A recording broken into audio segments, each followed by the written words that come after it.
It was 11:47 p.m. when the lights in the small town of Black Hollow flickered for the third time that night. The rain outside had turned the narrow streets into rivers of shimmering black, and thunder rolled like an angry giant across the hills.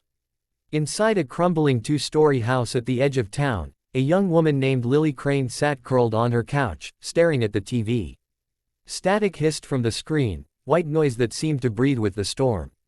Lily reached for the remote and tapped the power button. The screen went black. For a moment, only the sound of rain tapping against the windows filled the silence. Then came a soft, deliberate knock at the door. 3 times. Slow and heavy. She froze. Her heart pounded. No one should have been there.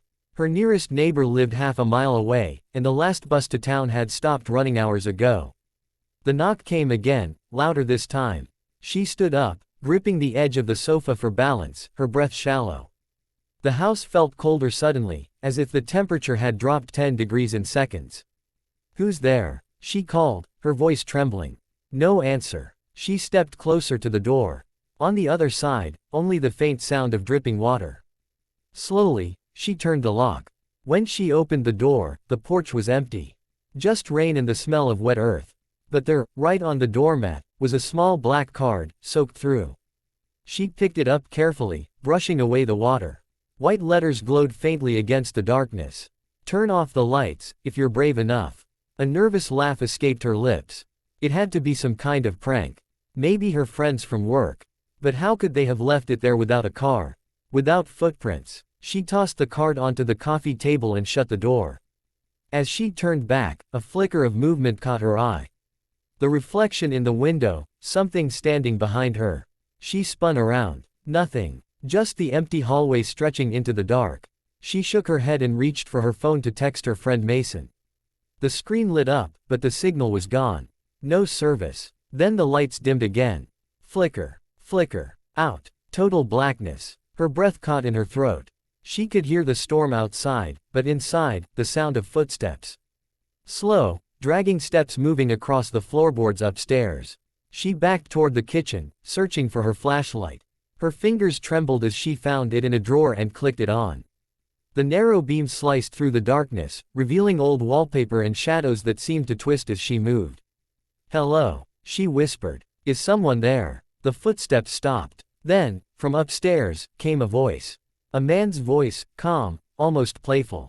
"You turned them off. Brave girl." Lily's knees nearly gave out. The flashlight shook in her hand, the beam dancing wildly over the walls. "Who are you?" she demanded, though her voice broke halfway through. No reply. Only the creak of the stairs. She pointed the light upward. A shadow crossed the top landing. A tall figure, its outline distorted by the flicker of lightning outside. She ran to the front door, yanking it open, but the storm was raging harder now, wind howling, trees bending low. Something slammed the door shut from behind her. "Stay," the voice whispered, now right behind her ear. She screamed and turned, but no one was there. The air itself seemed to move, thick and alive. She stumbled backward, her flashlight beam landing on the card again. It was dry now. The words had changed. "You shouldn't have turned them off." Her heart raced so fast it hurt. She ran toward the fuse box in the basement, hoping to get the power back on. Each step creaked under her weight. The basement door moaned open, releasing a wave of cold, damp air that smelled of rust and earth. As she descended, the beam of her flashlight fell on old furniture, broken toys, and water stains crawling down the concrete walls. At the far end, something moved. A shape, hunched over. Breathing. She stopped midway down the stairs. "Hello," she said again, her voice barely audible. The shape didn't move at first. Then it slowly turned its head toward her. 2 pale eyes reflected the light like glass. Its skin looked wrong, stretched and colorless, as though it had never seen sunlight. The flashlight slipped from her hand and clattered onto the steps, spinning the beam across the room.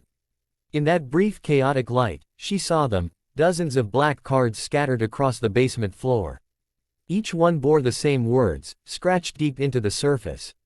"Turn off the lights." She ran. Tripping over the steps, she crawled up to the main floor, slamming the door behind her. Her heart hammered in her chest. She pressed her back against the door, gasping. Then silence. Even the storm seemed to pause. Her flashlight lay forgotten, its beam shining faintly through the crack under the basement door. And then, click, the light went out by itself. In the reflection of the kitchen window, she saw him. The man from the basement. Standing right behind her. His lips didn't move, but his voice filled the room. "You were supposed to leave them on." She turned and screamed, but her voice was swallowed by darkness. The next morning, Mason arrived after failing to reach her all night. Her car was still in the driveway, keys inside. The front door was locked from within. He broke in, calling her name. The living room looked untouched, except for one thing. On the coffee table lay the black card, clean and dry. The letters gleamed faintly under the daylight. "Turn off the lights, if you're brave enough." Mason frowned and picked it up. Then, almost as if on cue, the lights flickered.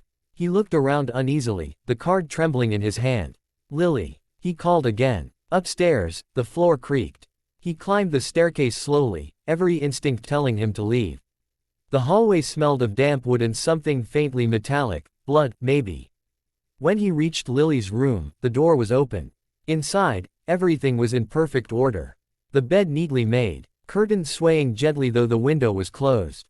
But there was something drawn on the wall in thick black ink, a circle, with words spiraling around it. She turned them off. Mason stepped back. "What the hell?" he muttered. Then the bulb above him popped, showering sparks. The light died. For a second, only the faint sound of breathing came from behind him. Slow. Heavy. He spun around, but the hallway was empty. "Okay, Lily, if this is a joke, it's not funny." He pulled out his phone and turned on the flashlight, sweeping it across the walls. A shadow darted past the end of the corridor. Too fast to be human. "Who's there?" he shouted. Silence. Then that same whisper Lily had heard before, so close it seemed to come from inside his head. "Brave enough." The phone slipped from his fingers, clattering to the floor. The screen went black. He didn't see the hand reaching out of the darkness until it was too late. 3 days later, the police found the house empty. No signs of forced entry. No footprints, no blood. Just 2 sets of keys, 2 phones, and a basement littered with black cards. Each one bore the same message, burned into the paper now. They turned them off. The town sealed the house. Locals said you could still see a faint glow through the windows on stormy nights, as if someone inside kept flicking the lights on and off, over and over again. Teenagers dared each other to go inside. None stayed past midnight. The few who did swore they heard footsteps, voices whispering in the dark. One boy claimed he saw a woman standing at the top of the stairs, her eyes white and white, her mouth frozen in a silent scream. Every year, on the anniversary of that night, someone would find a card outside their door. Always black, always damp, always with those same haunting words. "Turn off the lights, if you're brave enough." No one knew where the cards came from. But everyone in Black Hollow learned one rule. When the lights flicker after midnight, don't turn them off.